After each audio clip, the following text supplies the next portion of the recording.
Come on, Bubba. Morning, morning, morning. It is Friday. It is the 2022 version of September the 9th. It's a sad day. It's a sad day. We don't do politics on the show, or we try to steer clear of them as often as possible.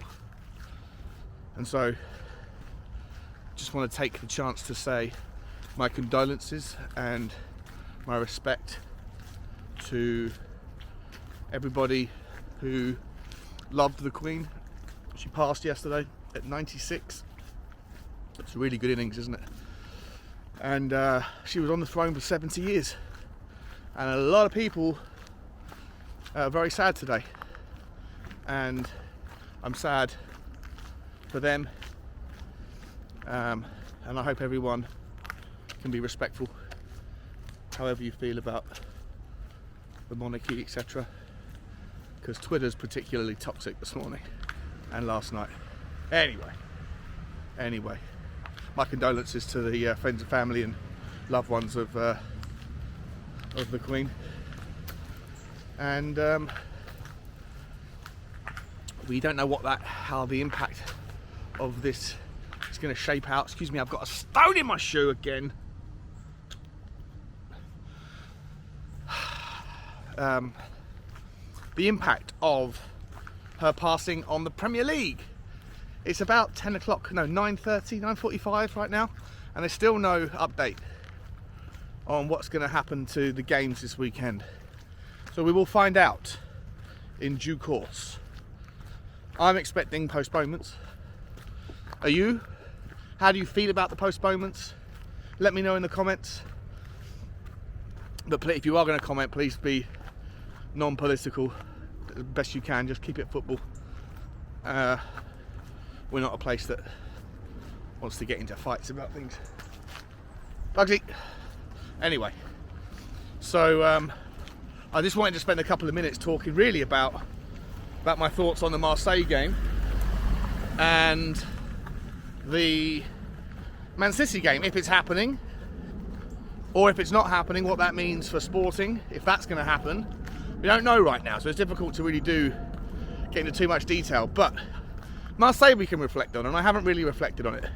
I see a lot of people in the community, on Twitter, super frustrated with our performance yet again, and the slow start, and people saying that we were average and we're going to get, we're running our luck, we're riding our luck. The performances are not good enough. The results flatter us massively, is what I'm hearing. Now, I understand, like I say, I always try and see things from the other perspective, and I can totally get on board why people see it that way. Once again, though, I choose to see it slightly differently, especially the Marseille game, because, I don't know if you guys saw the pre-match show. Bugsy, let's go! The pre-match show that I did, the build-up, the preview, with Ben Kaufman on Tuesday, I think it was. And I said, I've done my research on Marseille. They have gone from a team that did high possession, slow build-up, process-based football, into being this team that does super high energy, high press in the 3-4-2-1. And that's exactly what they did. They overloaded the midfield. You had Guendouzi and Gerson coming back from their two more advanced roles to overload the midfield and just swarm us in the first half. And there's consequences when teams do that, right? First of all, to their own levels of stamina. Unless you're Supermen, unless you're like Liverpool, who all day long, then let's go. Then there's an impact on your stamina. And Tottenham, have got incredible levels of fitness. So to me, it was always obvious that if they tried to maintain that level, then they would wane. And as a defender, as the opposition to that kind of press, you have two options, right? You either kind of have to sustain it and just hang on for dear life until they run out of gas, or you have to play around it and be super technical and and sort of get through them somehow, whether it be going long. But you have to do a lot of one-touch, clever passing. Speed of thought needs to be incredibly high, and you need to take advantage of the players that naturally get pulled out of position when they do the high press and the high energy high press, which is what Marseille do. And I don't think Tottenham are quite there yet technically as a team to be able to necessarily play around that high press. So on the one hand, we weren't really hanging on as such. I don't think that we were never under threat to concede, really. But on the other hand, we didn't really have the opportunity to play around them, and I don't think we were that capable of doing that when they do that fast. But you could see by the 35th minute, 37th minute, they were starting to get leggy. And so it was a natural conclusion to the story that we were going to dominate more in the second half. People saying we only dominated because they went down to 10 men. I don't believe that's the case. I believe that we would have dominated anyway because they were exhausted. All of them were absolutely exhausted. And you could also make the argument, well, we played in a way that got the red card. So let's not take away credit for drawing a red card that had Mbemba not taken on that foul, Sonny, you would hope, would have scored the goal anyway, which again would have changed the game. So a lot of people giving a little bit too much critique, a little bit too much criticism, I find, for Tottenham's performance. I thought we can do better in the first half. We need to play with a little bit more zip, fewer mistakes up front. Once again, the mistakes and the poor decision making in the first half was palpable, and in the second half. I think that there's individuals where, it's like a lot of people have been defending Sonny's poor start to the season, but I think even Sonny saw when he came off the pitch and everyone gave him a standing ovation. I feel like you could see in his face he looked a little bit embarrassed because he knows it's not good enough. But I just think we need to give, I think it was a professional performance. And guys, you have to, glass half empty, glass half full. The glass half full thing here is, we're incredibly difficult to break down. We're stopping nearly every team from having any meaningful challenges, any meaningful shots, any meaningful opportunities, unless they're from outside the box. You put aside Chelsea, the only goal we've conceded in the last 4 games was a goal against Mitrovic, which was just an absolute worldie from outside the box. A mistake from Romero, but it wasn't just the mistake, it was the absolute worldie, pinpoint accurate, right lofted shot into the top locker, top bin. If you can restrict teams to shooting from distance, even if they're shooting 15 times a game, when you have one of the best shot stoppers in the goalkeeping league in Hugo Lloris, I think we're going to be just fine. And on top of that, we're still finding a way to score on average 2 goals a game, despite the fact that our attackers are not clicking. Sonny's getting a lot of the heat. I personally think that Sonny's heat is in part because of his confidence being severely knocked, but also I think that the formation until recently has been a skewed 3-4-3. You've heard me say this on the channel, where we push more emphasis down the left. We play Perisic far higher than we do Emerson. We play Davies far higher than we were Sanchez. And ultimately, the consequences of that is that you're crowding out the space that Sonny would usually work in and put his best skill set, i.e. his pace, to work. Now that being said, I think that Sonny's confidence now is still taking a knock, even though we've got a bit more balance since Romero's come back in. I think we'll have more balance again if Doherty gets some minutes in coming games, and that will open up a little bit more space for oh shit, Bugs, we can't go in the pond, come on. Come on.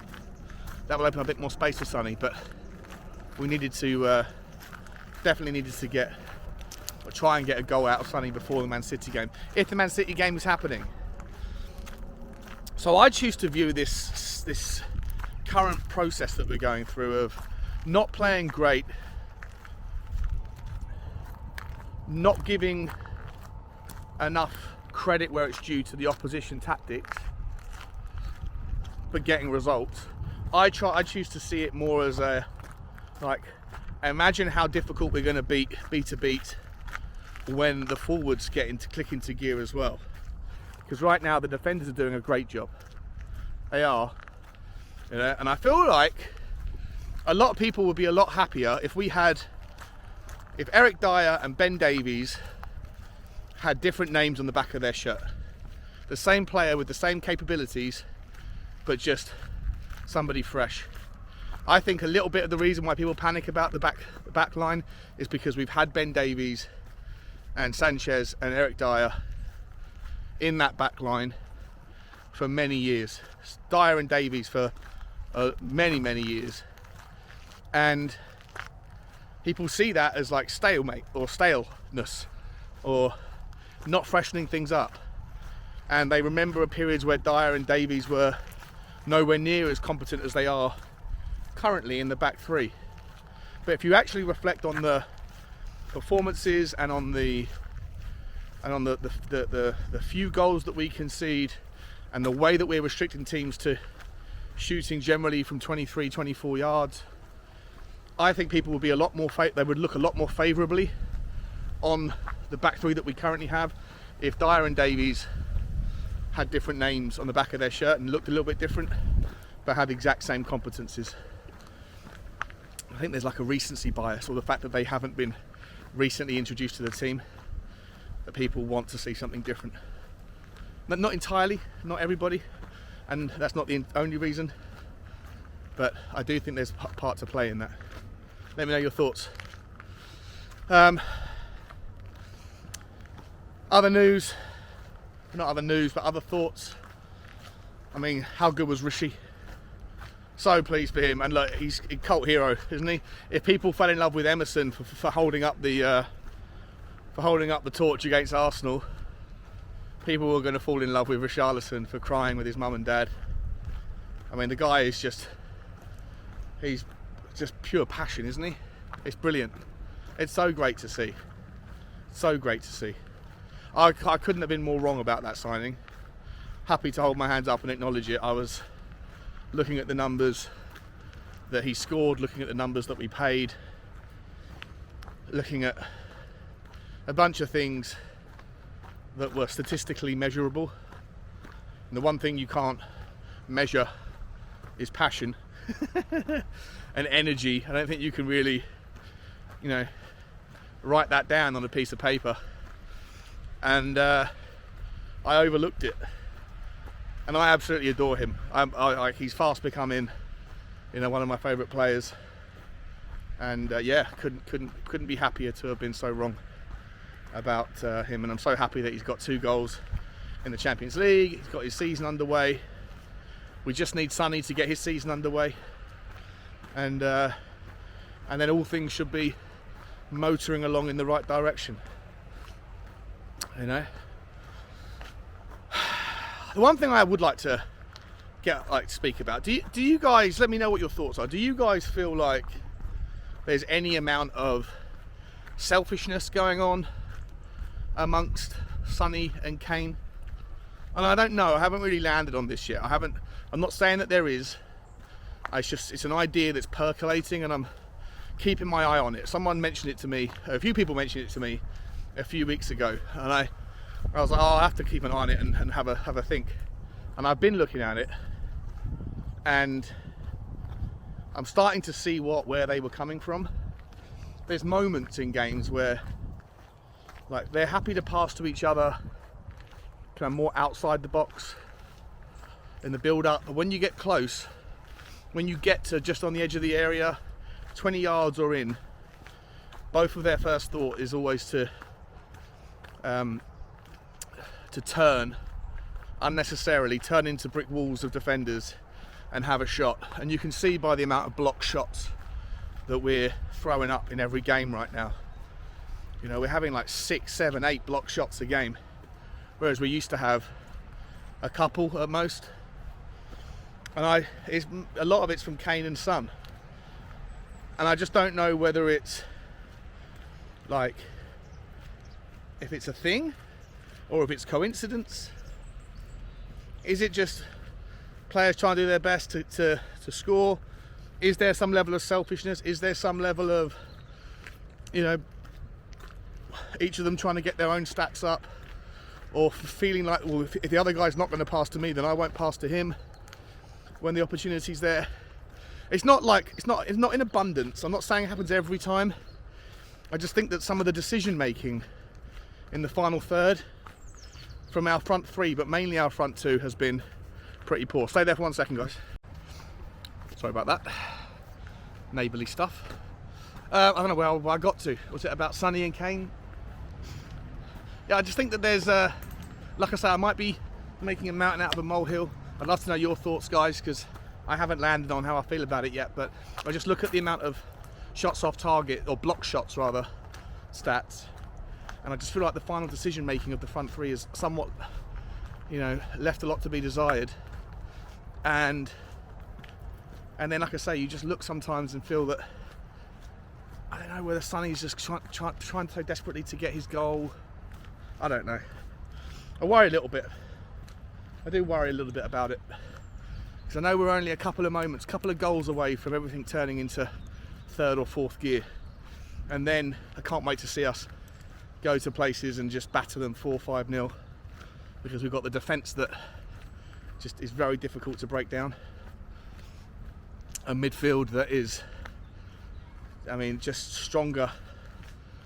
Like I say, imagine if, I mean, obviously the only times our midfield struggles is when we're playing against a team that overloads the midfield, you know, and whether they throw a third man in there, or like against Marseille, the two attacking midfielders in Gerson and Guendouzi came back to almost make 4 men in the midfield, quite central. You know, that's when it becomes difficult for them, but we still find a way. Those two still find a way to get the job done. So lots of reasons to be positive, guys, and I'd love to be able to bring you some news about the Man City game. I can't at the moment because there's no updates from the Premier League. I think they might be coming out at about 11 o'clock.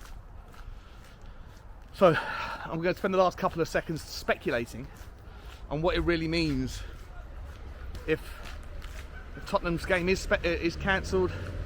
Then, and I think it will be. If I was a betting man, I'd say 80% to 20% that it will be postponed. It's going to be difficult to.